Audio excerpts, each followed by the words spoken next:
engage करते किसी सुराग पाई अवस्थिति विषय गोविंद बेहरा गणेश बेहरा कोर्ट रूम में सुराग मिलता से पाथाई कर विभिन्न प्राय आज की 10 दिन बहुत परिश्रम कर जन खबर पाई से आमर गोविंद बेहरा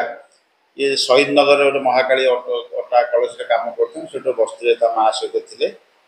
सान भाई गणेश बेहरा सी गोटे घर जो नयगढ़ रणपुर से रोते गोटे खंडगिरी गोटे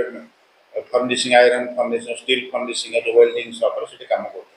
तो से खबर पाई गत 21/8/2024 लेखार राति गण मानने पूरा दिन जाक परिश्रम कर से 2 जन को आरेस्ट करके आने कोर्ट फरवर्ड कर तेणु आप तो बहुत कष्ट आम प्रेजेंट आई से धन्यवाद दवा कथा प्रेस माध्यम मुझे धन्यवाद दूसरी जो गोटे मैंने 7 वर्ष है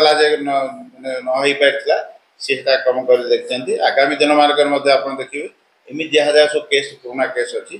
से समाधान करेंगे तेणु ये आम प्रेसमेंट डाकते गणेश बेहरा ये 2 जन जाक आसते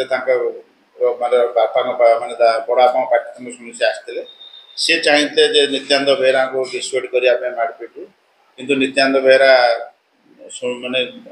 शुणी देते कथा तेणु से जो पाटितुंड भितर एमाने गोटे शाबल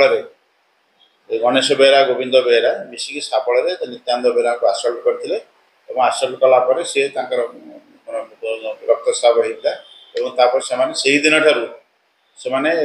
खसी पड़े घटनास्थल खसी पड़े से ये अवस्था जो जो इंजोर्ड होते जो कंडीशन से कंडीशन नहीं डीएचएस खोर्धा में नहीं डिस्ट्रिक्ट हेडक्वार्टर खोर्धा से रिसीव डेट होते कि नित्यानंद बेहरा तेणु तो जानले जे केस होती से फेरी न जो मुदला 2 जन गोविंद बेहरा गणेश बेहरा और माँ सहित पलि जाते माँ हत्याकांड इनवल्व ना कि माँ 2 पुओ घर छाड़ी गाँ छाड़ी पलि जाते तेणु से कनेक्शन आम गोटे केस होता से तत्कालीन जी आईएस रंजन प्रधान से केस रजिस्ट्रेशन तदंत करते आप 2017 रु 2024 7 वर्ष है 8 विभिन्न 7 जन आईओबी गले या भितर एवं से फेराता किसी हरा जना ना एक्चुअली घर भी छाड़ी देते एवं से बर्तमान जो आईएस अच्छा एसपी निर्देश क्रम जो पुराना केस गुड़ा आम गोटे ड्राइव कर क्लोज करूँ विशेषकर murder case rape case pending अच्छे विभिन्न थाना से इंस्ट्रक्शन दिखाई